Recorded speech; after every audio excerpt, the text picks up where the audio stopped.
anak nitong natatalos,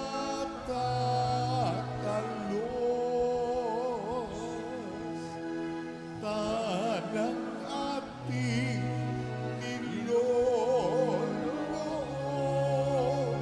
Alleluia,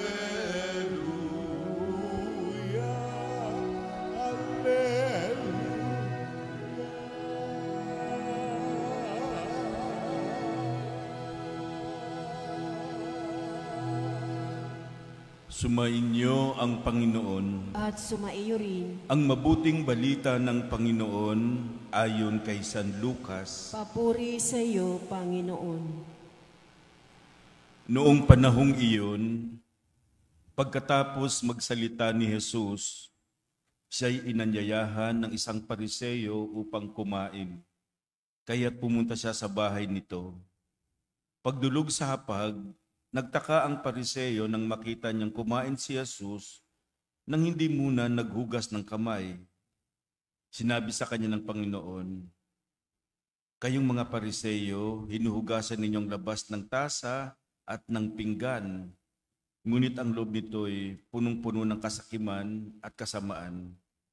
Mga hangal, hindi ba't ang may likha ng labas ang siya ring may likha ng loob?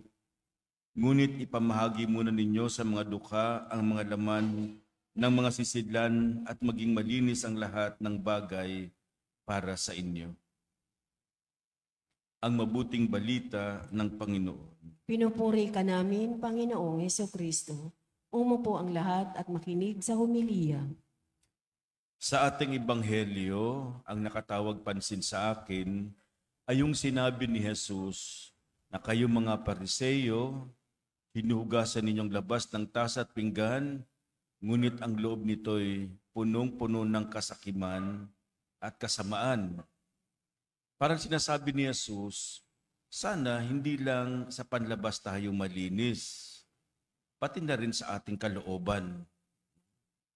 Pamilyar tayo sa kasabihan natin, cleanliness is next to godliness. Ibig sabihin, pinapahalagahan natin ang kalinisan. Sino ba ang ayaw sa malinis?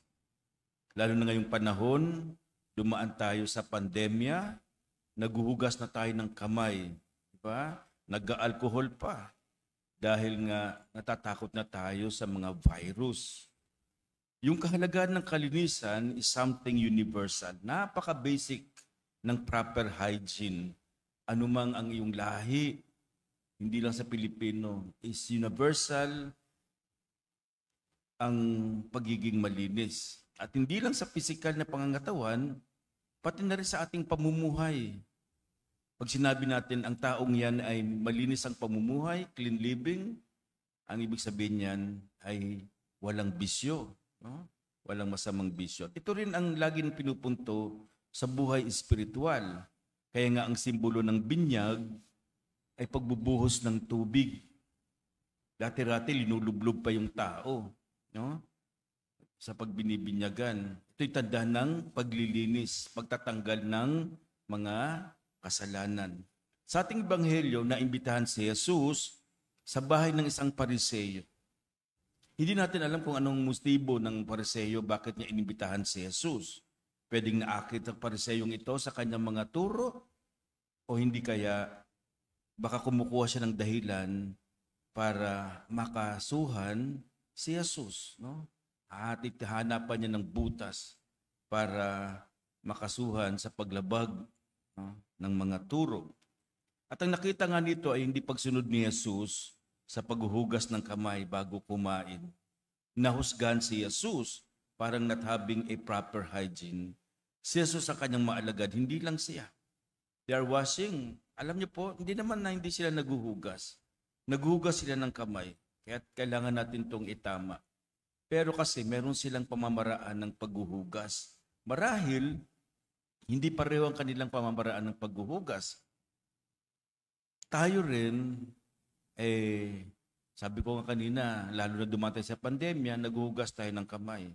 At hindi lang kamay, lalo na pag umaga, di ba?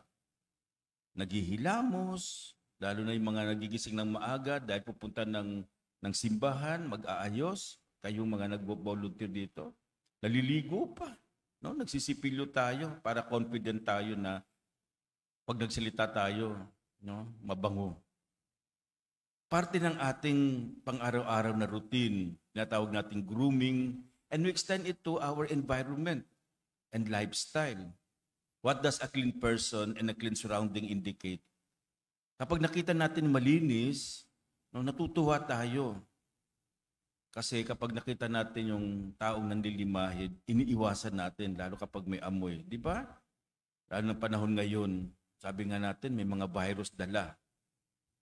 Bumisita kasi isang lugar, nakita mo nakakalat yung mga basura. No? It reflects the community, kung paano namumuhay ang mga tao. Ako, nagtatapon lang ng basura, hindi man lang nag-aayos. Di ba? Sabi nga, cleanliness is the basic rule for disease prevention. Para hindi tayo magkasakit. No? Dahil nakukuha natin kadalasan ang mga sakit sa ating kapaligiran. Now, hindi porke sinunod ang ritual ay malinis na ang pagkatao natin. Para kasing may pagmamalinis ang dating dito ng Pariseyo. Ito yung kapag ang ugali natin ay tinatawag nating holier than thou. No? Baka tayo rin, ganito tayo. Porke nagsisimba tayo, hindi natin pwedeng sabihin masama ang ibang tao. No? Porke lagi tayong nasa simbahan, hindi natin pwedeng husgahan ng ibang tao. May expression sa Bisaya, di ba? Pag sure oy, di ba? Narinig nyo na yon? Pag sure oy, baka sabihan ka ng mga kapitbahay mo, no? Pag sure, baka hindi ka mapunta sa langit. Sa Matthew 15:11, chapter 15 verse 11, sabi ni Jesus, nothing enters a man from outside that can make him impure. No? Kasi sila ayaw nilang makisalamuha sa mga prostitute, sa mga tax collectors, sa mga may sakit, ayaw nilang humipo. Dahil para sa kanila, they are ritually impure. Imaginein mo, no? Yung mga taong may sakit na, yung mga taong makasalanan, para ang tingin sa kanila ay kinamumuhian ng Diyos. Jesus has to address this kasi nawawala na yung awa at habag sa mga tao, no? At ganun din sa atin, no? Kaya tayo, yung mga nasa gobyerno lalo na, kapag sinabi nating malinis ang gobyerno, clean governance is the opposite of corruption. Hindi natin iniiwasan kundi inaharap natin. Swak na swak ito sa ating panahon ngayon dahil sobrang issue sa corruption. Kailangan na natin itong harapin, kailangan na natin ito siyang linisin, no? Dahil parang lahat from the lowest up to the top ay parang gumagawa na ng hindi maganda sa ating gobyerno. Kaya lilinisin. Kahapon nga lang napunta ako sa TAF, meron pa rin dung isang grupo, malaki kaya ang daming pulis na binabasa ko yung kanilang hawak, no, linisin ang gobyerno. No? Tanggalin ang mga korap. May mga tao talagang hindi hihinto. At para sa akin talagang dapat harapin natin at linisin. Sa pansarili naman natin, minsan makalat din tayo. Madumi ang ating puso. Kaya nga sabi ni Jesus sa isang gospel, wicked designs come from the deep recesses of the heart. Act of fornication, theft, murder, adulterous, greed, maliciousness, deceit, sensuality, envy, blasphemy, arrogance, lahat ng ito ay galing sa ating puso. Kaya dapat din, tingnan natin ang ating sarili, suriin natin, hindi lang ang panlabas, pati na ang panloob din natin. No? Kaya nga si Jesus, lagi niyang tinuturo yung mga bata. Kasi mga bata, walang masyadong basura sa kalooban. Ang sabi ni Jesus, ang paghahari ng Diyos ay tulad nila. No? May purity of heart. People are humble who are conscious of their sinfulness, who are not judgmental. Kaya itong hamon sa ating ebanghelyo ngayon, maikli lang ebanghelyo, pero swak na swak sa atin. Sa panggobyerno, sa ating pansarili, para sa ating ding komunidad. Sana tingnan natin na maigi upang tunay tayong makasunod sa ating paglilingkod sa Diyos na may katapasan at may palinis na puso. Kaya napakagandang ating ibanghelyo ngayon.